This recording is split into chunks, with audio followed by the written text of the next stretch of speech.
Olá, gente. Nossas saudações cordiais.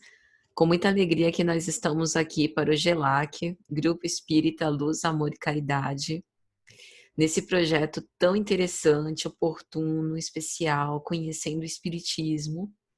Hoje a gente vai falar um pouquinho sobre a doutrina espírita, Allan Kardec e as obras básicas. Espero que seja de alguma sorte útil para aqueles que nos ouvem. Sejam todos muito bem-vindos. O GELAC abre as portas para todos os que queiram conhecer mais sobre a filosofia moral do Cristo, sobre o Espiritismo, com uma série de palestras, como vocês estão vendo, fiel à codificação kardeciana, para trazer conforto, consolo nesses dias desafiadores pelos quais nós, ora, atravessamos.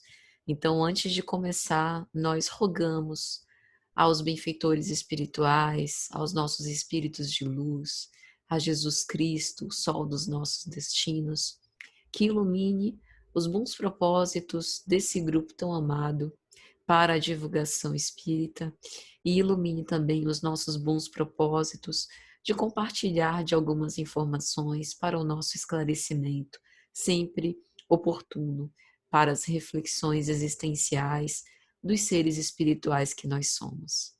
Então, fiquem super à vontade, a casa é de vocês. Nós vamos começar falando um pouco sobre Kardec, porque a doutrina espírita, ela recebe essa grande bênção que é um codificador humano, alguém que foi pedagogo, que tinha um coração imenso, que já estava numa fase da sua vida em que colecionava algumas experiências, que era um vaso escolhido, um vaso preparado para esse grande mistério. E que com muita dedicação, com muita coragem, assume, enquanto encarnado, esse trabalho ao lado de diversos médiuns e com a cooperação dos espíritos, que a gente chama dos imortais, que o assessoraram durante todo o processo de codificação.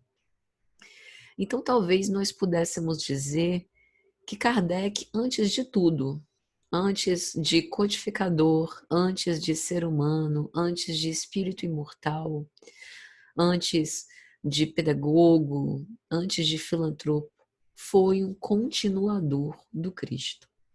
E o que caracterizaria um continuador do Cristo, um autêntico cristão?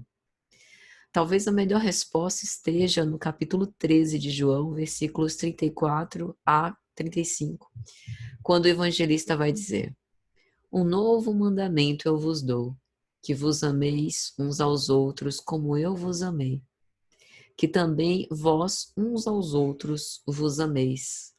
Nisso todos conhecerão que sois meus discípulos, se vos amardes uns aos outros. Kardec fazia isso.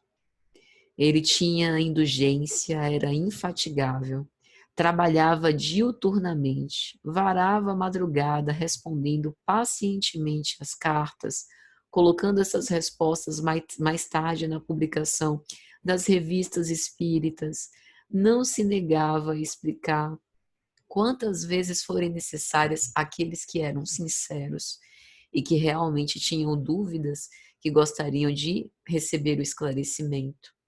Ele foi não apenas aquele que semeou, mas também essa própria semente que foi frutificando ao longo dos tempos, que instruía sem enfado, que esclarecia sem presunção, que não buscava interesses pessoais em primeiro lugar, doava-se à tarefa, reconhecia a excelsitude da mensagem, o que não significa necessariamente ser religioso, mas ele sabia, desde quando começa a observar aqueles fenômenos que a gente vai falar também, das mesas girantes, do fato das batidas, né, nos móveis, ter uma certa causa inteligente. Então, ele tem uma sincera curiosidade de investigar as causas por trás de todas essas comunicações, por que não dizer? E depois de fazer essa investigação, com muita paciência, atenção, critério, rigor, no melhor sentido da palavra, né, de análise, ele pôde fazer o encadeamento, né, tanto das informações recebidas quanto das próprias questões que ele formulava de uma forma didática, lógica, para nos ajudar também no esclarecimento das nossas próprias dúvidas. Era alguém absolutamente humilde, que abriu mão da própria identidade, Hippolyte Léon Denis Arrivaio, escrevendo, né, as obras como Allan Kardec, justamente para que nenhum privilégio pessoal fosse contabilizado nos louros daquele serviço que ele sempre atribuiu como mérito dos espíritos. E aí a gente pode perguntar, será que Kardec tinha o que normalmente nos falta? Como ele enfrentaria essas questões que hoje nós estamos enfrentando? Então a gente está falando de Hippolyte Léon Denis Arrivaio, que nasceu no 3 de outubro de 1804, faleceu 31 de março de 1869, com 65 anos incompletos, 64 anos. Né? A gente tem diversas biografias sobre Kardec, como Kardec, a biografia de Marcel Souto Maior, de 2013, a biografia de Allan Kardec pela Federação Espírita Brasileira, né, o livro de Canuto Abreu, dentre outras obras, né, a biografia de Allan Kardec por Anna Blackwell, por Júlio Abreu Filho. Então, tentando fazer um extrato, uma pequena introdução, um pequeno resumo para os fins dessa nossa apresentação de hoje, ele foi pedagogo, professor, gramático, tradutor, linguista, filósofo e educador. Ele nasceu em Lyon, metrópole das Galhas romanas, da Gália Lugdunense, que há mais de 15 séculos foi palco da história do escravo Rufo, para quem leu o livro Ave Cristo, pelo espírito Emmanuel, psicografia de Chico Xavier. Lyon foi berço de muitos mártires do Evangelho, conhecida como a cidade dos mártires, os valorosos e quase esquecidos mártires de Lyon. Albina, Bíblida, Cornélios, Irineu, Pontimiana, para citar apenas alguns. Segundo as tradições do mundo espiritual, ele houvera sido Jan Hus, reformador tcheco, glorioso mártir cristão no século XV, que morreu queimado vivo em 1415. Também tem uma parte da história de Kardec muito expressiva, significativa, que foi o Auto de Fé de Barcelona, quando foram queimados mais de 300 livros espíritas em praça pública, no dia 9 de outubro de 1861. E os espíritos, né, vão referenciar a Kardec que a ideia daquele auto de fé foi inspirada por eles próprios.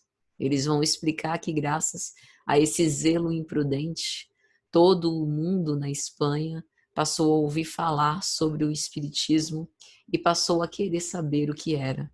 E isso era tudo que os espíritos desejavam. Podem se queimar os livros, mas não se queimam as ideias. As chamas das fogueiras as superexcitam em lugar de abafá-las.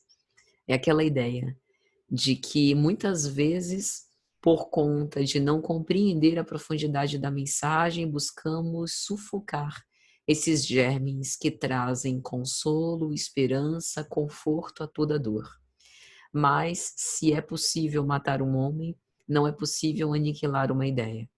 Queimaram mais de 300 livros, mas o espiritismo figurou-se mais forte e, na mentalidade, no imaginário popular, ganhou um lugar de destaque por saber, afinal, de que se trata essa doutrina, essa filosofia, ciência, religião que tanto querem abafar? Por que querem extirpar algo que julgam tão perigoso, ameaçador? Qual o risco, efetivamente, que o espiritismo oferece, né? Senão o risco de elucidar as consciências, de aclarar entendimentos, de deixar os discernimentos mais lúcidos.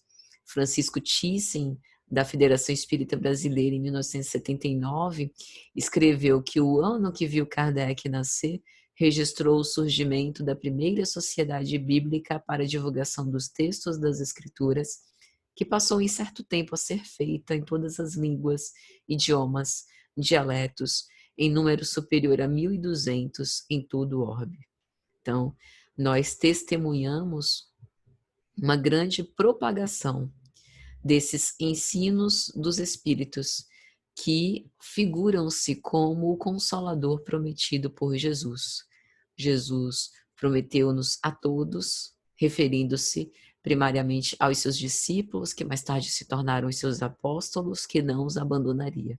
E, de fato, nós não apenas vivemos impregnados sob o pálio divino do Cristo, impregnados pelo seu magnetismo irresistível, pelo seu amor inquebrantável e imbatível, como também em relação ao seu amparo, ao seu conforto, através dos seus ensinos, que são revividos, revisitados, interpretados de um modo mais racional, pós-movimento iluminista, pelo ensino dos Espíritos.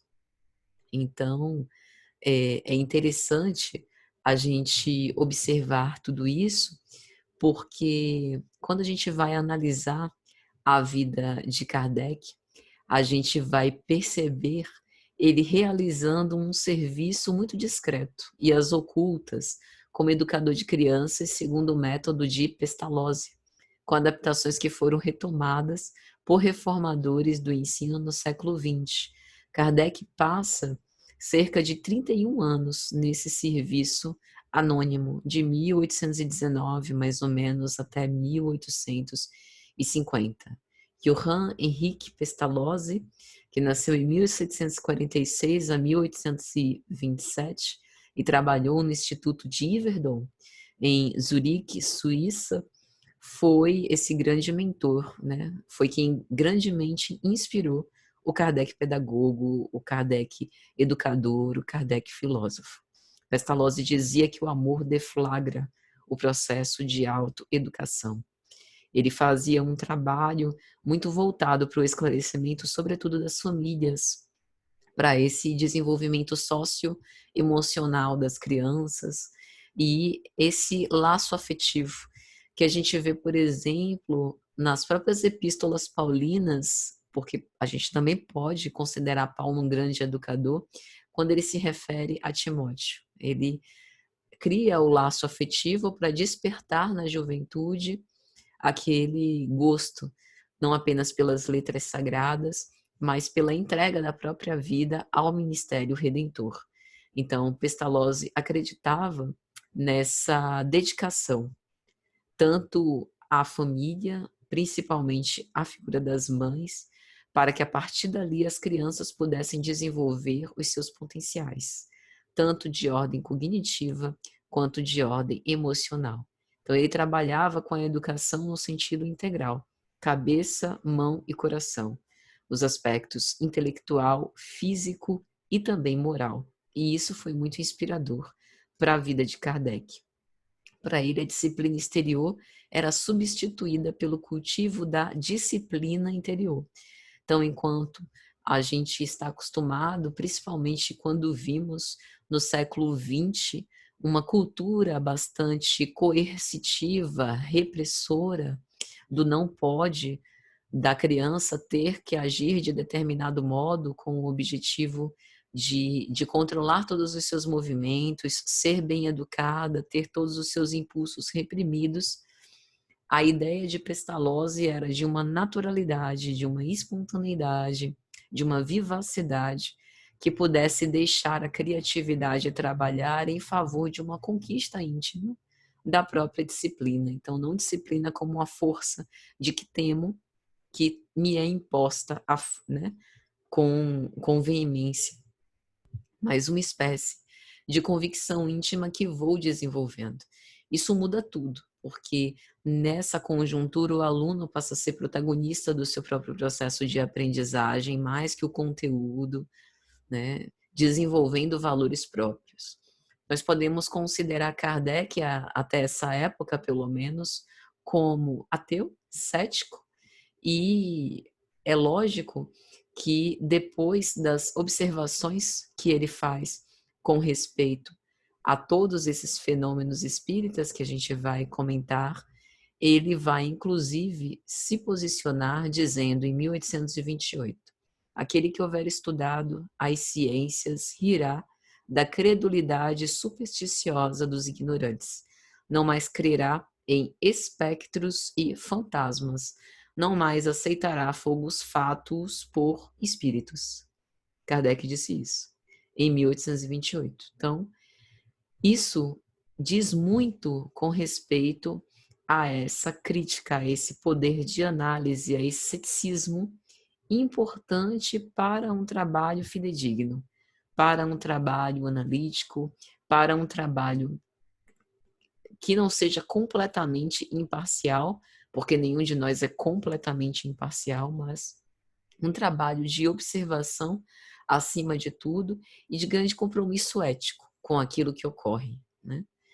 E é lógico que mais tarde ele compreende, por compreender racionalmente os processos da ciência espírita, que ele mesmo vai escrever, vai divulgar e compartilhar conosco as conclusões a que ele chega, é que essa convicção dele muda, porque até então a sua visão sobre fantasmas e qualquer aspecto um pouco mais sobrenatural da religião era superstição, era fantasia, fruto do imaginário, de mentes superexcitadas, e não fruto de uma mente racional.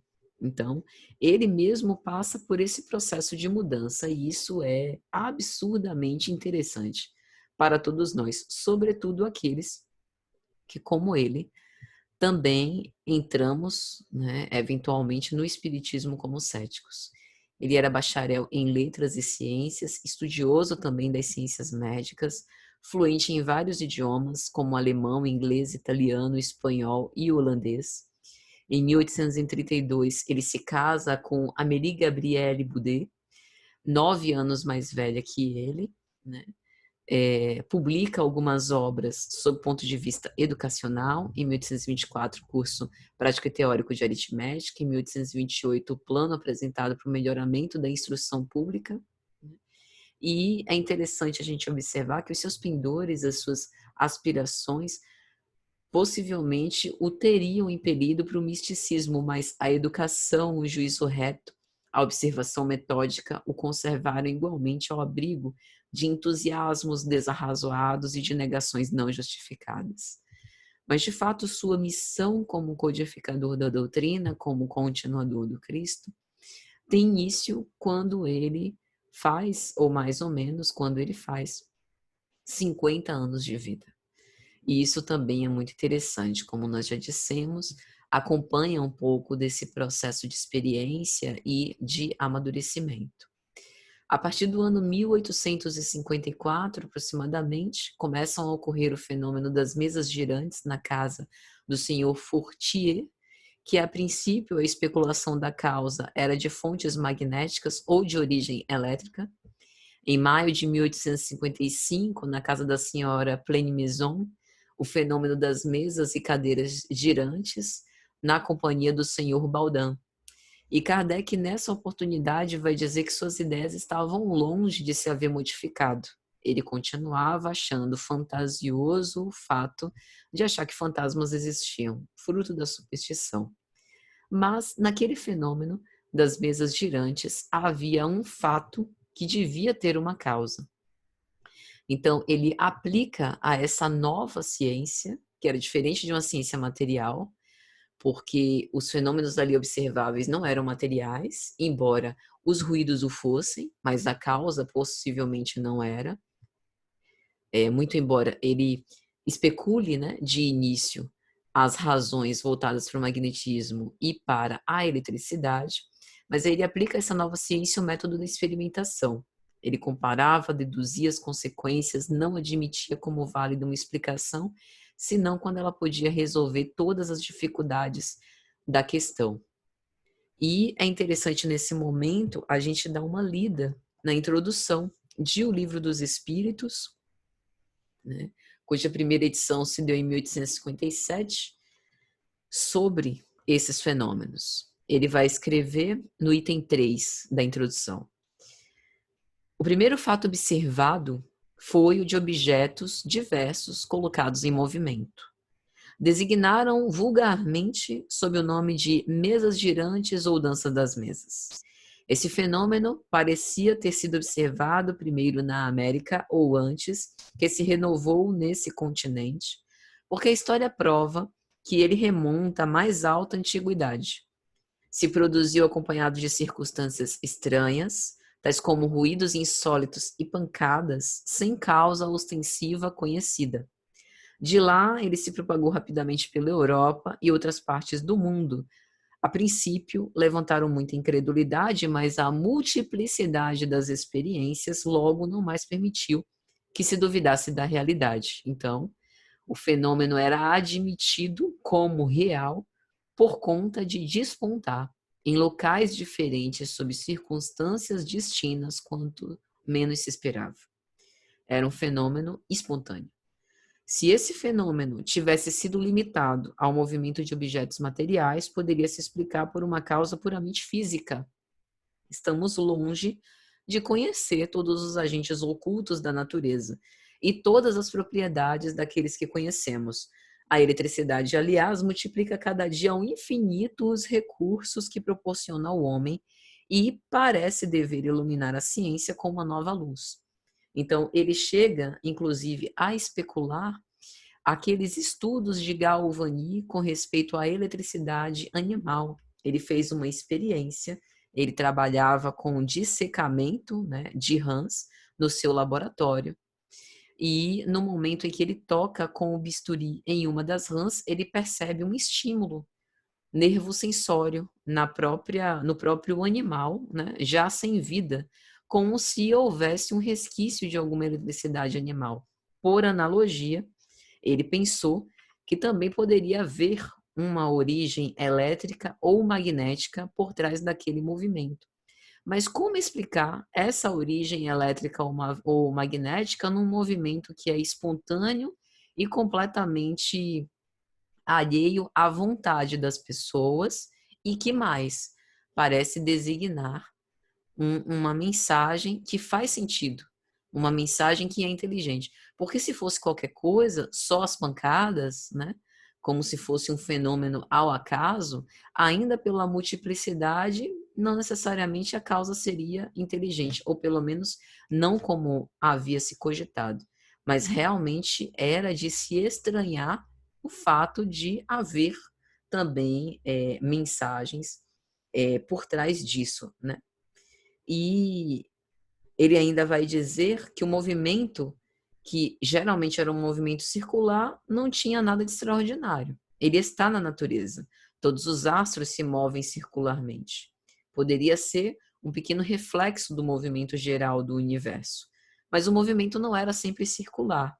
Frequentemente era brusco, desordenado, o objeto era violentamente sacudido, tombado, levado numa direção qualquer e, contrariamente a todas as leis da estática, levantado da Terra e mantido no espaço, como se algo o dirigisse.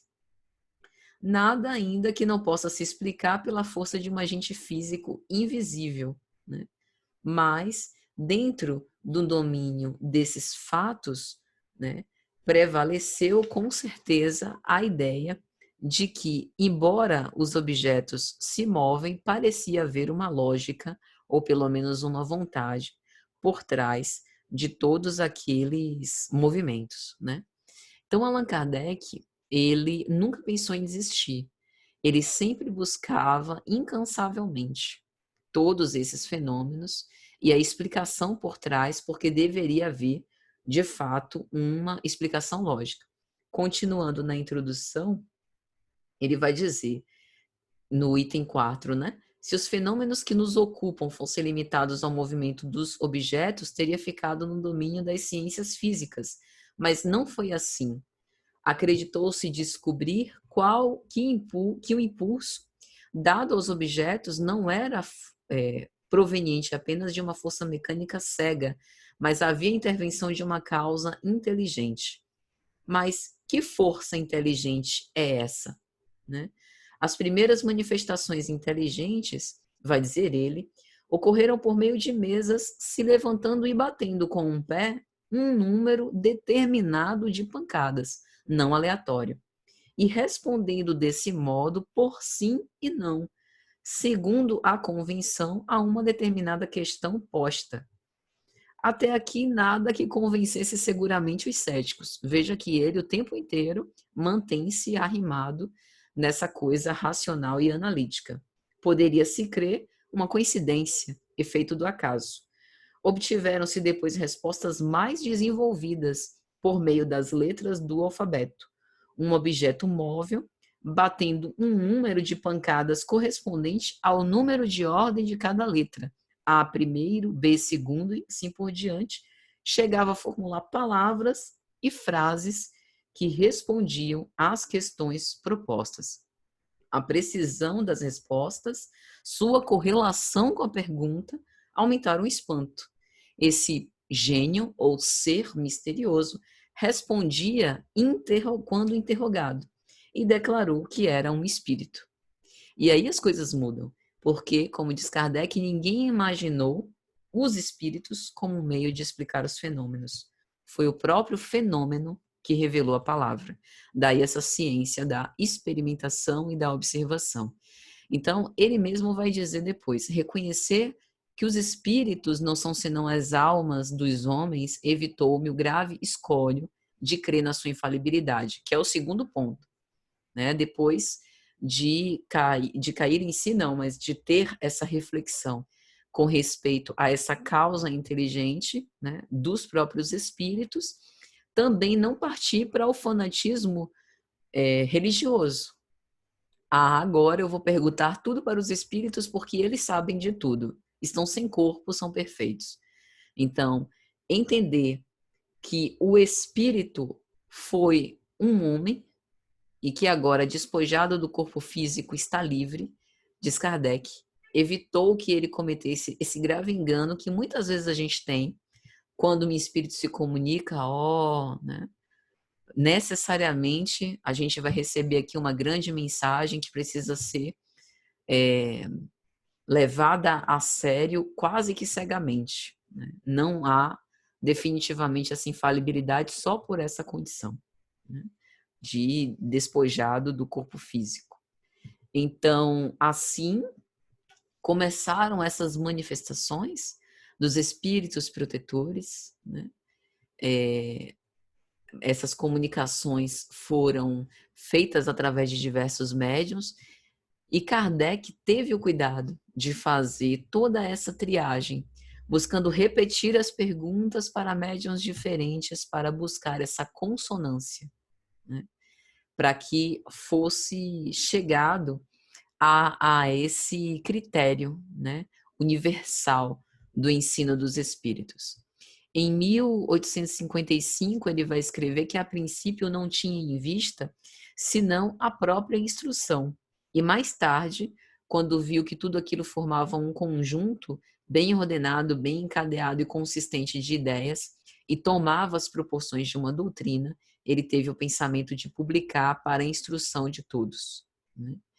E a gente tem diversos relatos interessantes, como em 1856, o Espírito de Verdade se manifestando e falando sobre a missão de Kardec, que a missão dele estava subordinada a condições que dependeriam dele. Na mesma época da primeira publicação de O Livro dos Espíritos, abril de 1857, Kardec vai dizer: não me contentei com a verificação que os espíritos houveram recomendado. Eu voltei nas questões que me pareciam mais melindrosas. E foi assim que mais de 10 médiuns prestaram seu concurso a esse trabalho. E foi da comparação e da fusão de todas as respostas, coordenadas, classificadas, meditadas, que formei a primeira edição de O Livro dos Espíritos. Em novembro de 1857, na Sociedade Parisiense de Estudos Espíritas, do Palácio Royal, a gente tem também essa continuidade do trabalho, a Revista Espírita, primeira edição de janeiro de 1858, também uma publicação muito importante, porque consolida não apenas as respostas às cartas, mas um estudo psicológico da psique mais profunda do ser humano. Ou seja, estudar o homem no seu estado presente e futuro, estudar a natureza dos espíritos, né? Então, esse jornal de estudos psicológicos faz compreender a importância, por exemplo, de espíritos que, após a codificação kardeciana, como a própria veneranda Joana de Ângeles, fazem a sua série psicológica, né, com mais de 16 obras, reforçando e utilizando como bases, logicamente, a própria codificação e a filosofia moral do Cristo. Então, a gente também tem, dentro desses movimentos de Kardec, as viagens de difusão espírita, 1860, primeira viagem, difusão espírita, 1861, a segunda viagem espírita Lyon, né? Em janeiro de 1861, a publicação de O Livro dos Médiuns, que contém a explicação teórica de diversos fenômenos, bem como das condições em que os mesmos podem se reproduzir.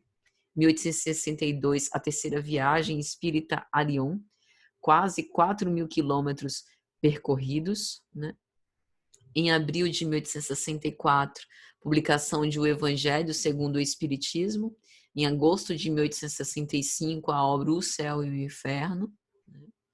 E em 1868, em janeiro, a publicação de A Gênese, os Milagres e as Predições segundo o Espiritismo. 31 de março de 1869, ele morre. Dona Amélie faleceu 15 anos depois. E durante esse período em que ela permaneceu viva, viúva, deu continuidade a todo esse trabalho através da Sociedade Espírita de Paris, por diversos centros espíritas, com a ajuda, né, de Camille Flammarion, de Alexandre Delagne, Sr. Miller, dentre tantos outros. Então, de fato, Kardec é alguém que nos é digno de reconhecimento e de homenagem sempre. Não apenas pelo motivo mais óbvio de codificação da nossa amada doutrina, mas pelo seu exemplo, né? É uma individualidade poderosa, né? Que, de fato, fez um trabalho à altura daquilo que lhe foi designado e tão importante para a regeneração de todos nós, né? Então, gente, mais ou menos isso que nós tínhamos a ponderar com respeito a Kardec. É importante apenas agora a gente fazer um breve comentário sobre Luiz Olímpio Telles de Menezes. Eu tenho a impressão que em algumas das palestras desse quadro de Conhecendo o Espiritismo, vocês vão ter um detalhamento maior com respeito à sua imagem, mas quando Kardec coloca na introdução de O Livro dos Espíritos os primeiros fenômenos, né, ligados às Américas, ele também está fazendo referência sobre o Brasil. Luiz Olímpio Telles de Menezes, cujo nome, né, está inclusive mencionado numa forma de exposição na própria Federação Espírita Baiana, ele foi o embaixador do Espiritismo aqui na nossa cidade e no nosso país. E é sempre oportuno a gente divulgar essa informação para quem porventura ainda não conheça, né, e não saiba da sua existência. Telles de Menezes nasceu em 1825, foi formado em letras, natural de Salvador, autodidata, falava também vários idiomas, inglês, castelhano, latim, francês. E em 1845, começaram os primeiros fenômenos mediúnicos em Mata de São João, antes inclusive das irmãs Fox, em Huddersville. que se iniciou em 31 de março de 1848. Teles fez a tradução da Revista Espírita, o Livro dos Espíritos, o Livro dos Médiuns, fundou um grupo familiar de espiritismo em 1865, a primeira sociedade espírita no Brasil, foi responsável pelo Eco de Além Túmulo, o primeiro periódico espírita em língua portuguesa, em 1869, muito antes do advento das redes sociais e de toda essa divulgação que nós temos testemunhado. Ele enfrentou muitas perseguições e desafios, foi alvo de intolerância religiosa, passou por muitas dificuldades financeiras, falta de reconhecimento, mas mesmo com tantos entraves e empecilhos, não desistiu. Então, é sempre digno, né, de menção quando nós falamos sobre a doutrina espírita em seus primórdios, em suas bases. Era alguém que, de fato, também continuador do Cristo e levava muito a sério essa tarefa de verdadeiramente amar. Um dos temas também que está previsto para nós para hoje é falar um pouco sobre o resumo da doutrina de Sócrates e Platão. Em O Evangelho segundo o Espiritismo, nós vamos encontrar uma sessão destinada a este assunto, que está aqui na introdução. Resumo da doutrina de Sócrates e Platão. A leitura, ela é indispensável, então eu convido vocês nesse momento, até que se vocês quiserem pausar o vídeo, né, ou para ler depois, façam a leitura, porque o que acontece? Nesse texto, Kardec vai colocar algumas ideias de Sócrates e Platão e fazer uma analogia com o que o Espiritismo nos apresenta. Então, eu selecionei alguns pequenos trechos para a gente conversar aqui sobre. Bom, uma das primeiras coisas mais impressionantes, né, que foi uma ideia de Sócrates e Platão, é que o homem é uma alma encarnada. E aí, Kardec vai ponderar que, nesse ponto, nós temos a doutrina da preexistência da alma, uma vaga intuição que ela conserva da existência do outro mundo ao qual ela aspira, da sua sobrevivência à morte do corpo, da sua saída do mundo espiritual para encarnar-se e da sua volta a esse mundo após a morte. Uma das características mais fundamentais de Sócrates e Platão está voltado para o autodescobrimento do indivíduo, né? O despertar dos potenciais que dormem no íntimo, o cultivo do belo e da verdade, recorrer, sustentar e desenvolver valores éticos e morais através da perseverança, uma coragem para questionar-se, decifrar-se, entender-se, modificar-se, um grande culto pela verdade, né? Então, a gente está diante de dois clássicos da filosofia grega antiga, principalmente dos anos 400 antes de Cristo, né, que se voltava para um plano superior que era chamado plano inteligível, plano das ideias, e que por meio da dialética, a arte de pensar e questionar as ideias, alcançaria-se a verdade. Sócrates e Platão acreditavam numa ilusão trazida pelos nossos sentidos e opiniões consensuais, e, portanto, significavam um plano mais inferior. E acreditavam que o conhecimento verdadeiro levaria ao bem, pois faria com que as pessoas agissem de forma correta. Daí a ideia de que os sábios seriam mais felizes por não se iludirem nem cometerem erros pela ignorância. E também a noção de verdadeira liberdade, mesmo presos ou cerceados em sua liberdade, gozavam de verdadeira liberdade por causa do campo das ideias, do plano inteligível, né? E eles acreditavam que a melhor maneira de se buscar a verdade era através dessa dialética, né? E através da filosofia, quando o homem busca compreender o mundo e se libertaria das correntes, como a gente tem na figura do mito da caverna de Platão, e sairia da caverna conhecendo a verdade. Uma outra proposição de Sócrates e Platão é: a alma se perturba e confunde quando se serve do corpo para considerar algum objeto, porquanto não contempla sua verdadeira essência e não se volta para o que é puro, imortal, eterno, que é de natureza verdadeira. que é o que a gente está falando dos sentidos que nos confundem, né? Para quem achar que os sentidos não confundem, é só se lembrar daquelas brincadeiras ou daquelas figuras que a gente tem de ilusão de ótica. Os sentidos definitivamente nos confundem e podem toldar, pelo menos parcialmente, a nossa visão para esse plano mais sublime. Outra proposição: enquanto tivermos o nosso corpo e a nossa alma, e ela se encontrar mergulhada nessa corrupção, jamais possuiremos o objeto dos nossos desejos, que é a verdade, né?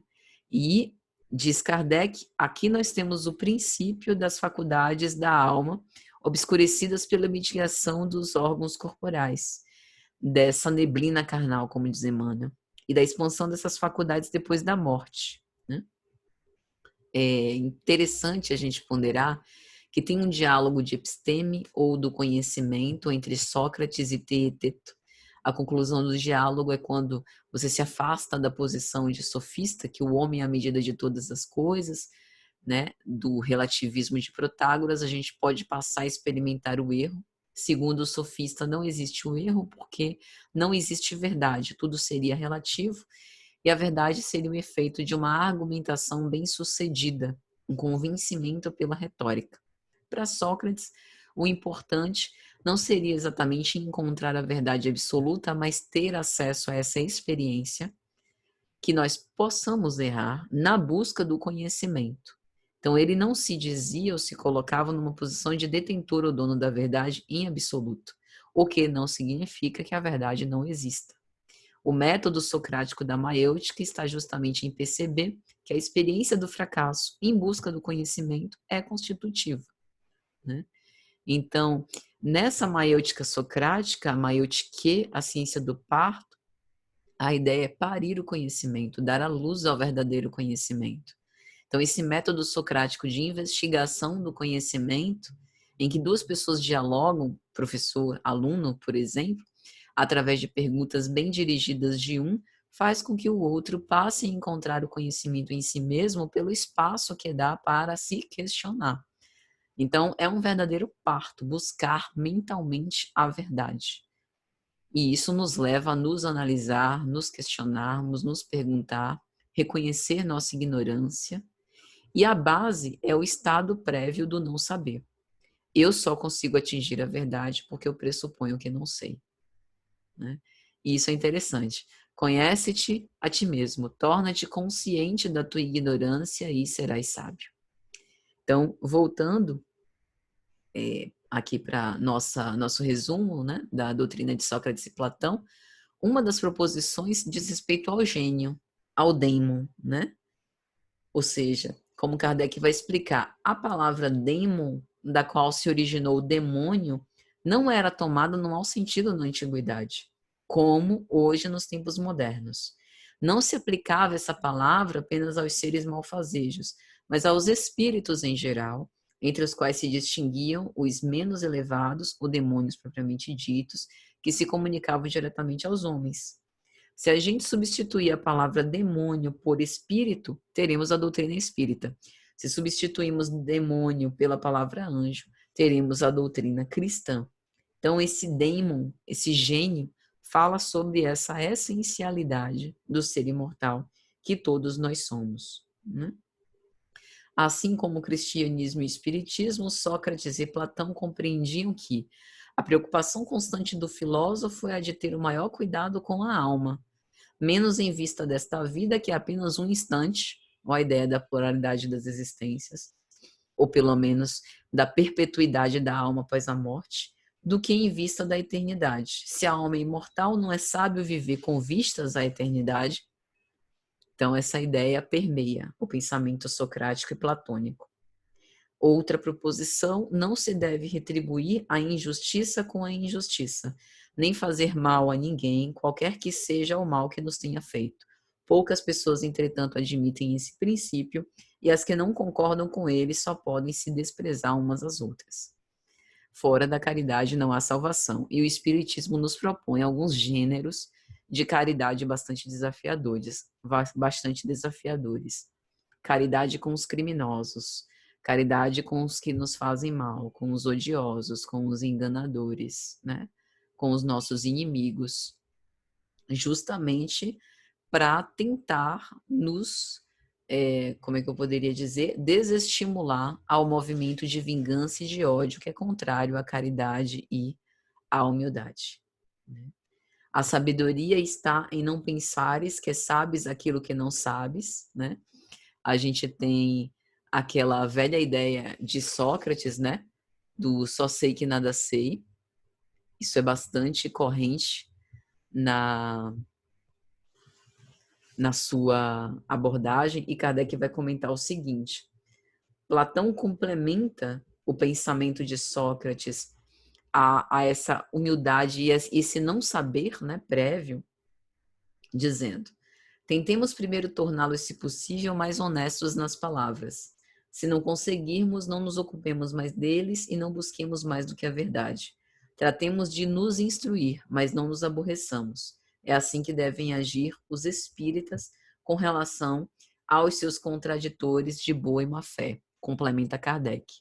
Então, aquela ideia de elucidar os que querem ser elucidados, né? De buscar aqueles que também nos procuram, com o objetivo de ajudá-los, se assim eles quiserem, mas de nos preocupar com respeito muito mais a nós mesmos e ao nosso próprio avanço espiritual, porque essa é a missão precípua que todos nós assumimos.